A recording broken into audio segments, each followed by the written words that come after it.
After 14 years, the UK's Labour Party is back in power. The Conservative Party suffered a dramatic collapse in its vote, losing 250 seats and giving Labour the majority.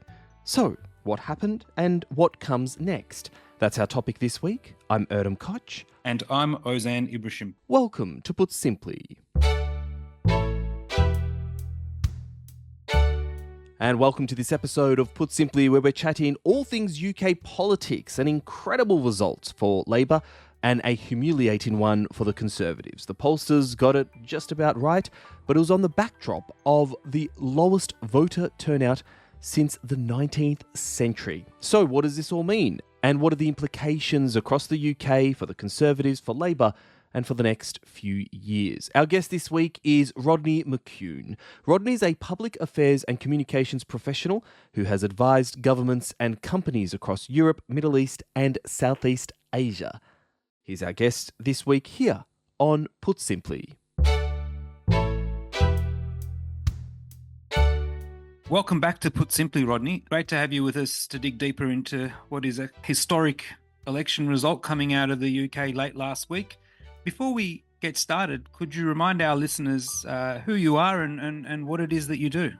Sure, Ozan. Obviously, nice to talk to you guys again. I guess most importantly, I'm an elections nerd. I've been involved in UK politics for over 25 years, running campaigns as a candidate. But with fewer losses than Nigel Farage racked up before he finally got elected this time around. And I'm sure he's someone we'll come back to talk about during the course of this discussion. I've been a UK government ministerial advisor, and these days I provide strategic policy and communications advice to ministers in national and regional governments across Asia, where I'm currently based and have been for the last 8 years. And although I'm in Asia, the time difference for this UK election was absolutely perfect. And I was able to have a very nice day on Friday watching the results roll in. So before we get into the results, can you put simply for us how the elections in the UK work? How do they elect their representatives? And how do they actually elect the government? Sure. So in the UK, we elect 650 MPs, and the political party who secures the majority of MPs is asked to form the next government. Coalitions are very rare in the UK because of the electoral system. I think we've had 3 in the last 100 years, and 2 of those were unity governments during the Second World War. Our system is a first past the post electoral system. And this is really important when you dig into the details of this particular election result. You sort of need to visualize the UK as one large mosaic jigsaw of an electoral map with contests within each one of those pieces of the jigsaw on our 650 constituencies across England, Scotland, Northern Ireland, and Wales have 1 MP elected per jigsaw piece. And first past the post means the candidate with the most votes within any constituency wins that seat. There are no transfers, no proportional representation, no second round. It's one race and one winner. So the winning vote share within a constituency can be quite low. I think the lowest vote share of any winning candidate in UK parliamentary history is still 24.5% within a constituency, and it was in South Belfast in 2015. Which I know as I was a candidate in that constituency in that election, unfortunately not the winning candidate. And then following the totaling up of the number of seats across those 650 mini jigsaw piece contests, we have what I think most people quite like, which is orderly and swift transition. The morning after the election, the removal vans turn up at Downing Street. The outgoing PM and Prime Minister, in this case it was Rishi Sunak, goes to Buckingham Palace to resign as Prime Minister, and then King Charles, a few hours later, invites Keir Starmer, in this case the Labour Party leader and the winning candidate, went to see Prince Charles to accept the invitation to form the new government. He then goes to number 10 Downing Street, moves into Rishi's old house, it becomes his new residence, and he appoints his ministers from his Labour MPs and peers being members of the House of Lords, which you can also select government ministers from, and gets down to business. And of course that will be, and again maybe come back to this, There will be a Keen speech next week, which will set out the legislative agenda for the government over the next 12 months.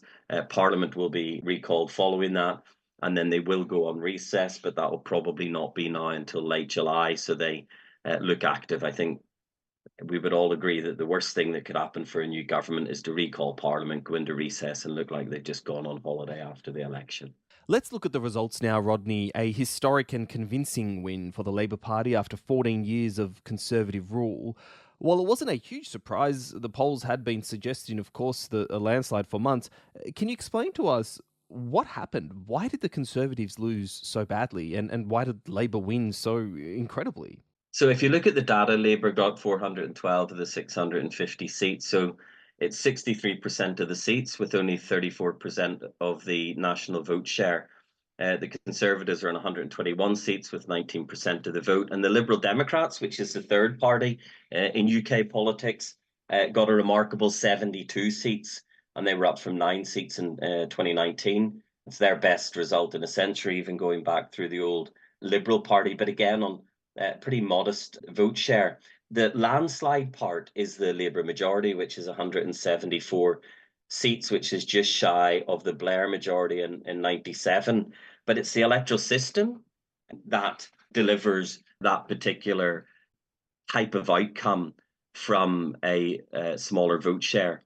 And that's why I pointed out about the first past the post system earlier, because within different constituencies, people who want the Conservatives out, and that is a factor in this election, will have gone for the candidate with the next best opportunity to remove a Conservative.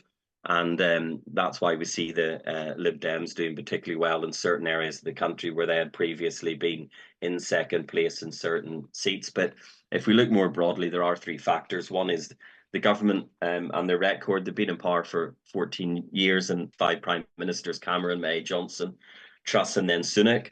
Cameron was first in with the Lib Dems in a coalition, so one of those rare sort of 3 events within the last 100 years. He, in his first term, they had the Scottish referendum on independence, and from the Conservative position, they won that with the Scottish electorate rejecting independence. I think maybe the only country in history to have rejected independence. But following the 2015 election, having gone in with a promise to have a further referendum on the European Union, we had the issue of Brexit, which is, of course, one that provided a great deal of toxicity over the remaining term of the Conservative period in government. Theresa May failed to get Brexit done and get bogged down in negotiations and the form of Brexit. She then succeeded Cameron, didn't last particularly long, was replaced by Boris Johnson, popular but chaotic, undone to an extent through Partygate during the COVID period, when the rules were not applied to him and some of his colleagues in Downing Street who were having social events and breach of rules that were applied to the rest of the population. And he was also desperately economical with the truth on a pretty industrial scale and most of the other things that he did. So he then proved to be a pretty much amusing but ultimately lacking in credibility, trust, etc. They then replaced him with Liz Truss, who lasted perhaps 6 weeks, brought out a mini budget that wasn't costed, which caused a sharp decline in the value of the pound. I think to an all-time low against the US dollar. She sacked her chancellor 4 weeks in, and the replacement chancellor, which is the finance minister in the UK, reversed the policy, and she was gone after 6 weeks. And that particular event broke the electorate's confidence that the Conservatives were always good for the economy, which is something even during periods of unpopularity they were always able to rely on. Sunak never really going to rescue the situation, but he also lacked an ability to relate to people. And he was seen as detached, independently wealthy. During the election campaign, I'll mention that briefly. He was referred to as a caller into one interview show where he opened him up to live questions as someone who was better off than the Keane or wealthier than the Keane. And of course, his wife has tremendous family wealth. So it wasn't completely untrue. That sort of his position was it was always going to be challenging. But we look at poverty, no reduction in 14 years. Child poverty has increased, particularly children in larger families. Half of them are in poverty. Universal credit, not hugely successful. Working poverty has increased in the UK. Access in terms of property, home ownership is challenging because of house prices, access to finance, wages not keeping pace. Rent is particularly high in the south of England. Property prices and ownership rates, 2010 levels not improved. Spending on education, again, not really moved on since 2010, and capital investment in schools is very poor. National debt 2024 is 90% of GDP compared with 70% in 2010. There's a huge challenges within the health service that they never came to terms with. UK has a national health service which is free at the point of entry, but appointments are triple the waiting time as they were in 2010, and so on and so on.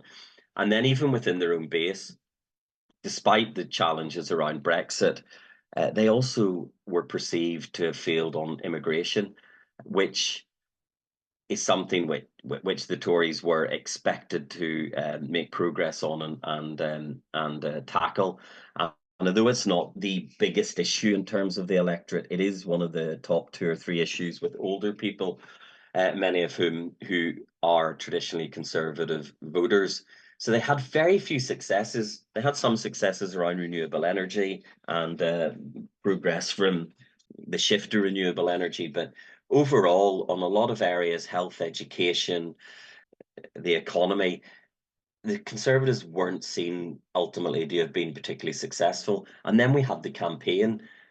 Rishi Sunak, not particularly good in terms of being relatable to people, launched his campaign as a surprise to his own party in the rain in Downing Street, with a stereo playing at the other end of Downing Street quite audibly during his announcement of Things Can Only Get Better, which is a particular song that New Labour used in 97 as their election campaign song.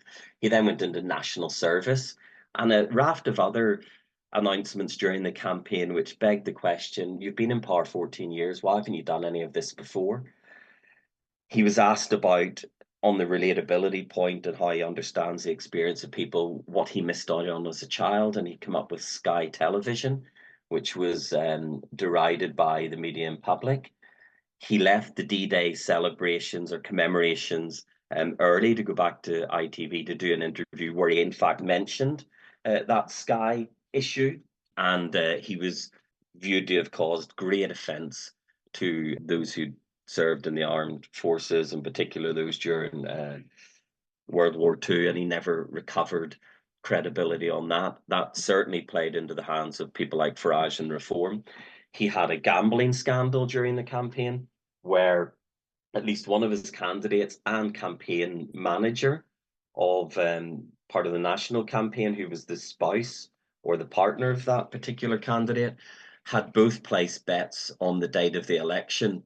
Not huge sums of money, but it was perceived as insider dealing in a way, that they had inside information on the actual date of the election before they placed the bet. Now, this is subject to an ongoing investigation by the Gambling Commission in the UK, but the mood and the perception of the fact of that investigation didn't really do the Conservatives any favour. And he took an awful long time to deal with it. So he kept those candidates for a number of days longer than he needed to. And of course, he should and could have jettisoned them much earlier on when this story broke, just to clear it and get on with focus on the election campaign itself. And I guess the other factor is people simply wanted the Conservatives out. I'm not sure it would have mattered what they did or said during this election campaign. Yes, the Reform Party took from and in a sense broke their base, particularly around immigration and so on. And it was what the Conservatives had managed to do to Labour in 2019 by what they call as the Red Wall, which is strong Labour territory in the north of England, through getting the Brexit Done campaign under Johnson, had flipped people who were traditionally Labour voters on the issue of getting Brexit done to the Conservative Party. those those constituencies don't feel the Conservatives did anything for them and flip back at this election. But within traditional Conservative constituencies, reform through on issues like immigration, like not honouring Brexit properly or failing to achieve the Brexit dividend, did something similar to the Tories. This time round, the Tories being the Conservative Party, as they had done to Labour the previous time. So a lot of this was an anti-conservative vote, which is why we see so many parties, other parties having their vote share and number of seats increase as a result of the rather catastrophic conservative decline at this election. So the number of beneficiaries really point to the fact that it was an anti-conservative vote as much as a pro-Labour vote or a pro-Liberal Democrat vote or whatever across the smaller parties as well. The Greens got an increase in terms of number of seats, Reform too. It was certainly fascinating to watch. I mean, we've all been involved in election campaigns, but I was gobsmacked to see some of the just basic mistakes that they had made. It really was amateur hour, I think. It really seemed like that. Almost, it seemed like Rishi Sunak had enough of the job and was doing everything he could to lose the campaign. But look, that aside, you mentioned the Red Wall. We saw some interesting results across the UK. Could you dig a little bit deeper into those? And also, what does this mean for the Conservatives? I mean, they seem to have lost the trust of those communities around the what's called the Red Wall, Northern England, the Midlands. They seem to have lost quite a bit of the confidence of the traditional Conservative segments of the population, and that's gone to Reform. They've almost been wedged out of political relevance, in my opinion. What do you think about that? I mean, is there a future for the Conservative Party? 100% there's a future for the Conservative Party, but they've been reduced once again to an English only, in effect, party. They don't have any elected members of Parliament in Northern Ireland, but Northern Ireland's a particular case.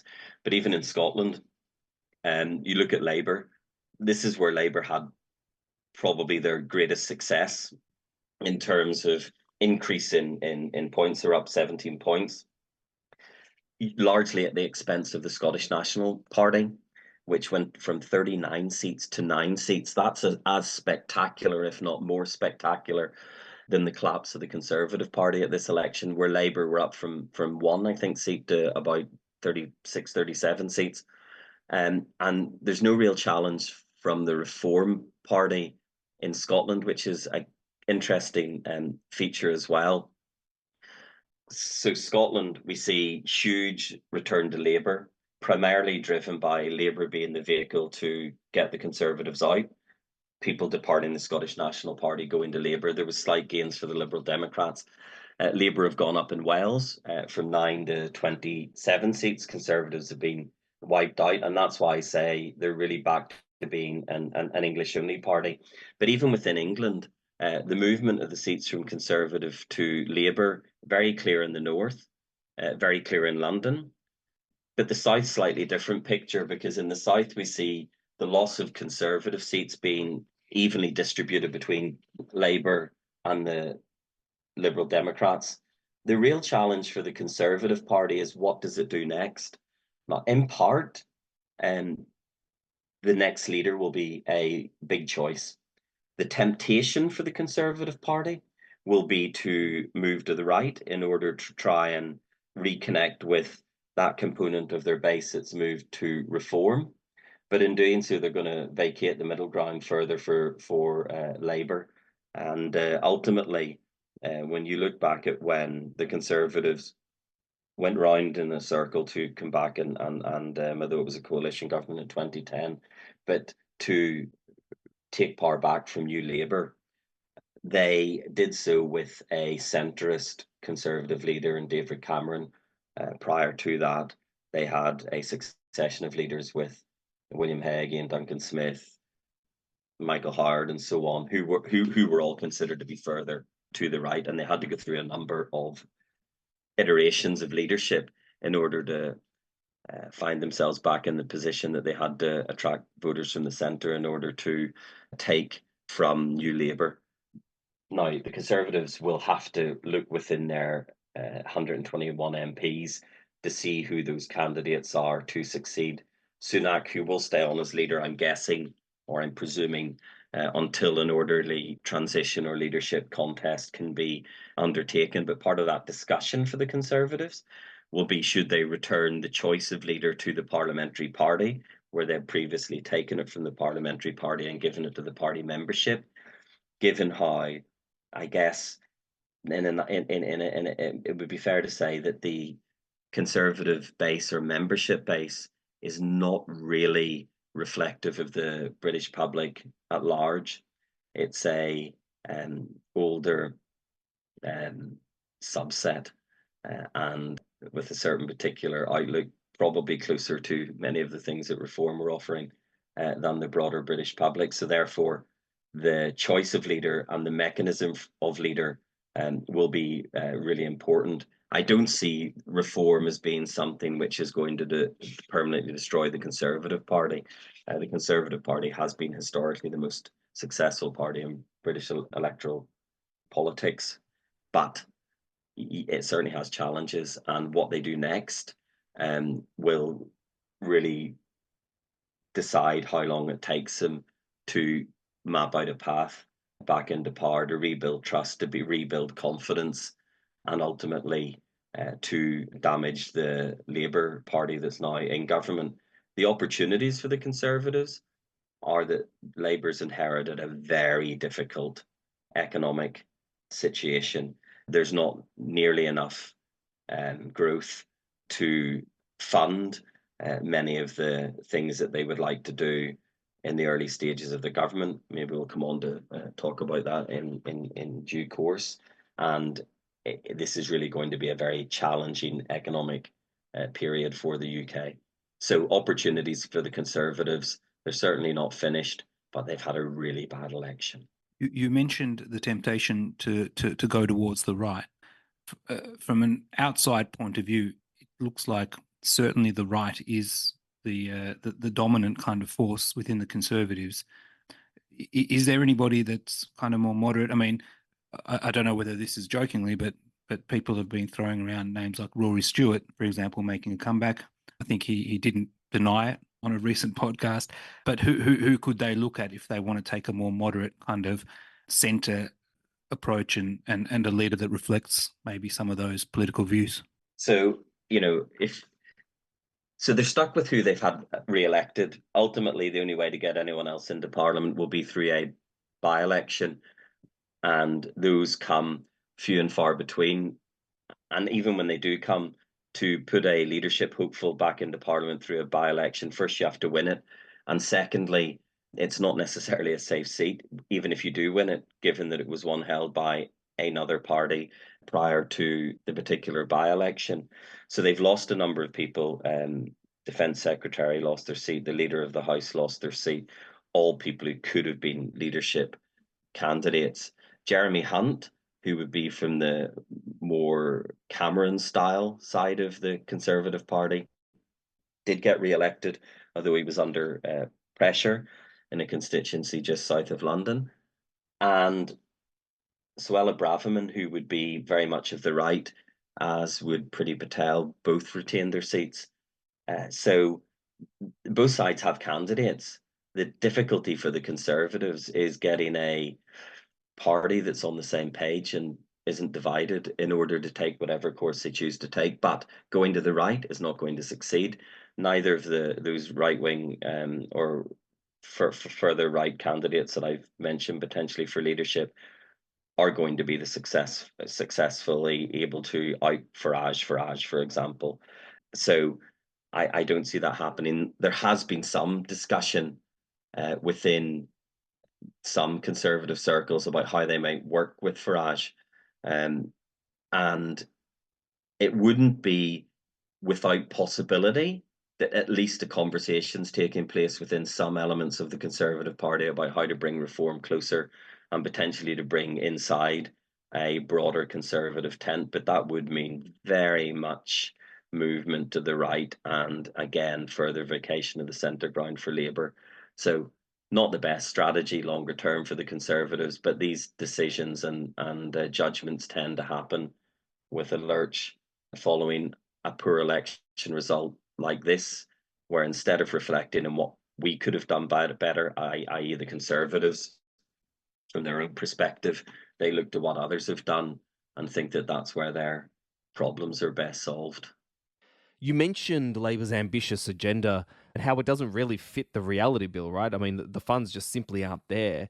Could you break that down a little bit for us? What is the Labor Party walking into, and what are we likely to see from sort of a political or policy, economic, social perspective over the next little while?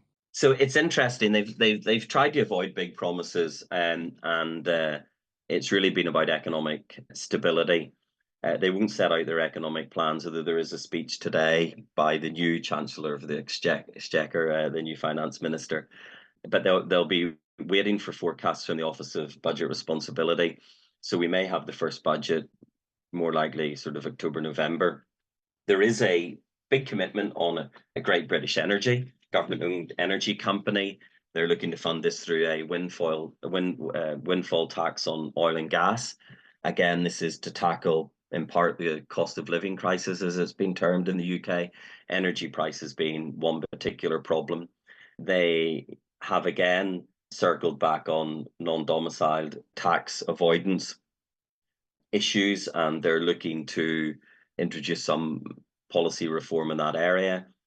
There has historically been a tax break on private school fees, which is for those who are fee-paying education in the UK being free for the vast majority of children, other than those who choose to pay for a particular select education. It's not been subject to value-added tax, or GST as we call it in Singapore, and that tax break is to be removed. And the Labour, I think they priced it around 1.5 billion that they think will be able to be reinvested back into state schools. They are committed to building 1 to 1.5 million new homes. They want to reduce health waiting lists by introducing or making available 40,000 new appointments across the country per week, which will inevitably involve weekends and so on. I think we touched previously on waiting lists being something like triple what they were in 2010. They will scrap the Conservative Party's Rwanda policy, which was to send asylum seekers overseas pending the outcome of their application. The Labour have made noises around community policing and recruitments on that front, as well as recruiting 1 to 1,500 new teachers. And one of the main themes of what Keir Starmer said about what Labour are going to do in their first phase, and I guess right through their term, and this is likely to be a full-term parliament, given the size of the majority, is politicians and Labour reintroducing or embracing a sense of service. They talk about service first, country first, party second, and so on. In terms of foreign policy, there'll be no change on Ukraine. NATO summit is this week. That's one of Starmer's first big global opportunities. They have Labour undertaken to introduce a strategic defence review. And then next week will be the King's Speech, which I've already mentioned, where they'll introduce their legislative priorities for the first 12 months. There is proposals around nationalising the railways, planning reform, which inhibits, in their view, I'm looking at economic growth, but also housing in certain areas where there's restrictions, an employment rights bill. And in foreign policy, again, I mentioned Ukraine, there'll be no change. They also have to really navigate the issue of Gaza, and it's something which cost them a few seats at this election. I think it was 4 seats went to independents who were campaigning against Labour on a pro-Gaza ticket. 2 in Leicester. 1 cost a shadow cabinet member who would have become a government minister in all likelihood on Labour appointing their ministers in Leicester.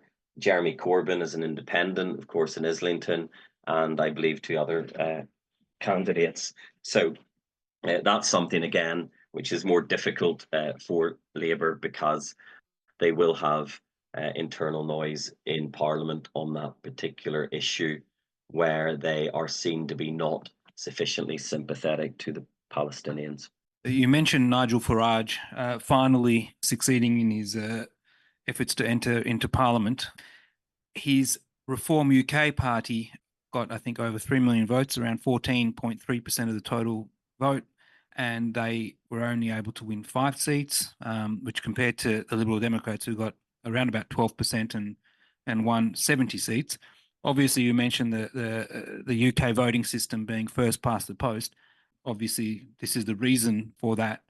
Are we likely to see a debate around changing the voting system? Because regardless of, I suppose, who you support or your political colours, this does not seem all that fair to any outside observer. Also, if you can just talk a little bit about why Reform UK did so well, what drove their success? Yeah, sure.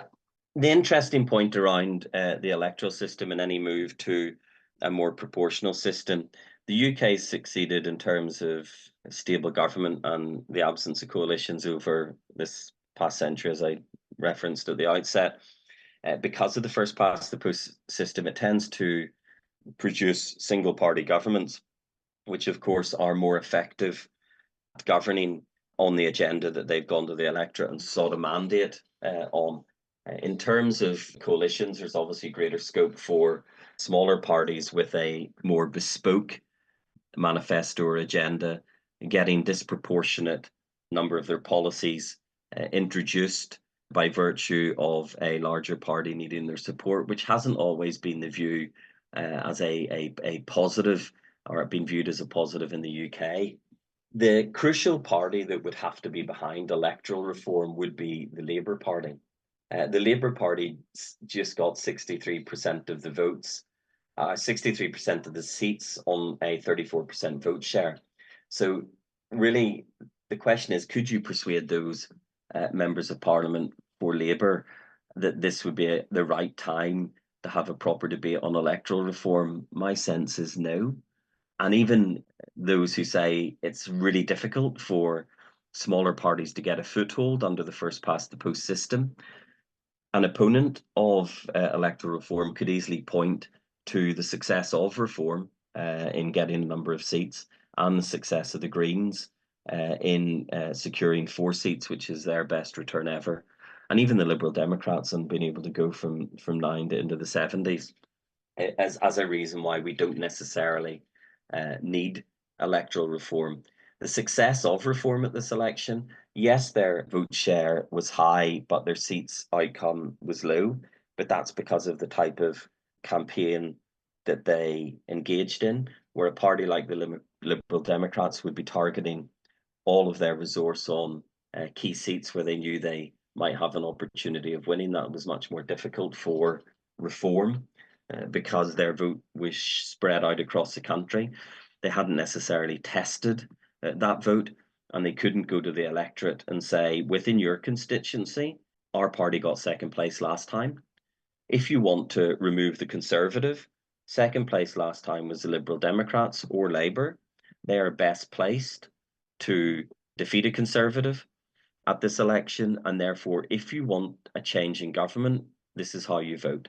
And that's very often how these things are played out at constituency level within the UK. And it's also why Farage, in the run-up, maybe the final 2 weeks of the election, was very keen to point out that the Reform Party on some polling had drawn neck and neck with the Conservatives. In other words, they could replace the Conservatives in some area. Yes, they're unfortunate in terms of what might look like a percentage carried across to directly the number of seats, but other parties fought differently within the system that we have, which might look less successful in terms of the vote share, but it's done in a way to maximise the outcomes within the system. Reform and Farage are UK populism. They are promises without responsibility.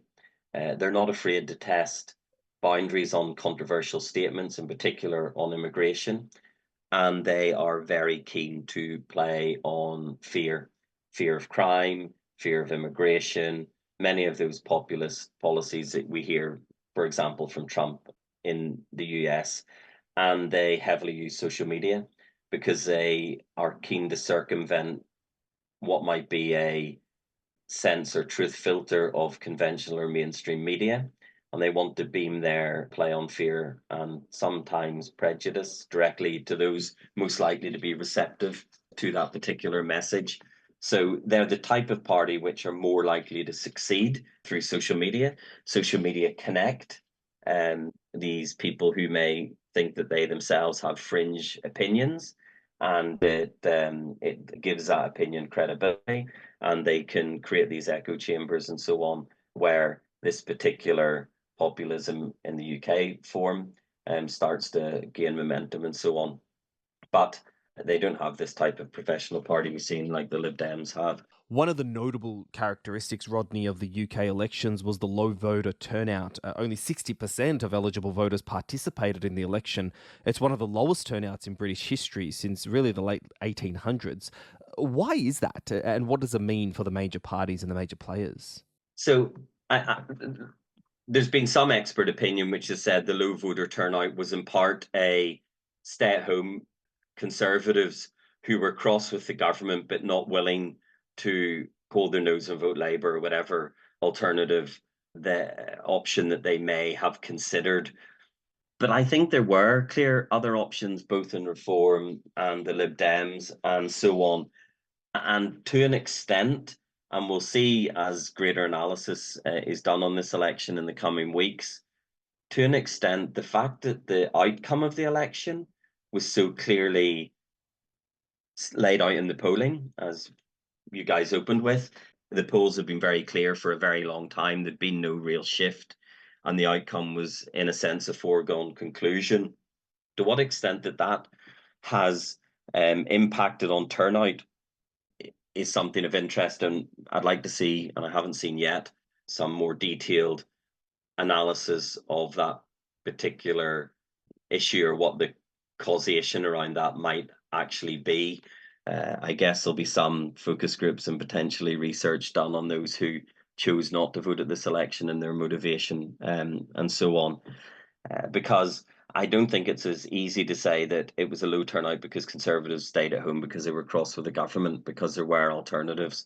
And even the most diehard Conservative would have been potentially tempted by Reform or even the Liberal Democrats, as I previously said. I think to an extent, and maybe a large extent, this low turnout is reflective of the fact that the election was seemed to be a foregone conclusion. And even if you look at how the Conservatives ran their own campaign in the latter stages of the election, they were running a line or a message of don't let Labour get a supermajority.